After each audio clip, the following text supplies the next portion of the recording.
Introduction. La solidarité entre générations. Article 205 du Code civil.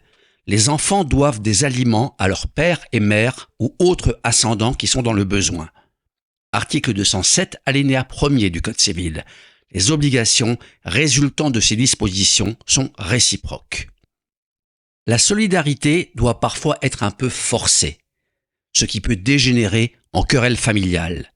Bien que légitime et allant de soi ailleurs qu'en Occident, elle peut être source de difficultés financières considérables lorsqu'on est sur le fil du rasoir pour finir les fins de mois et qu'il s'en faut de peu pour ne plus pouvoir faire face à ses obligations, ses crédits, voire ses charges courantes, jusqu'à basculer dans le surendettement dans les pires hypothèses.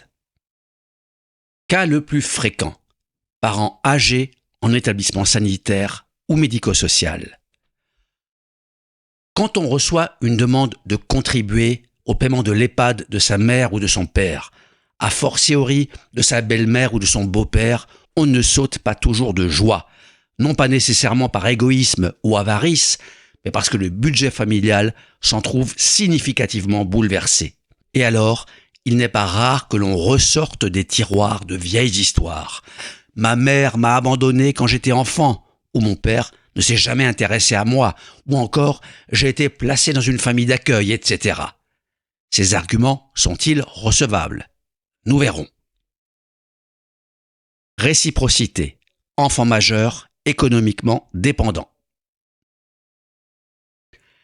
Cette solidarité forcée joue aussi en sens inverse. En 2001, le film Tanguy d'Étienne Châtilez mettait en scène un jeune homme de 28 ans qui résidait chez ses parents, une situation que la crise économique rend de plus en plus fréquente.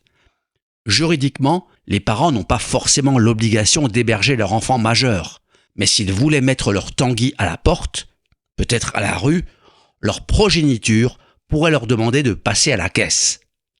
Mais dans quelle proportion? Et quid si notre Tanguy peut travailler, mais préfère demander à papa et maman de lui permettre de se la couler douce? Ça aussi, nous le verrons.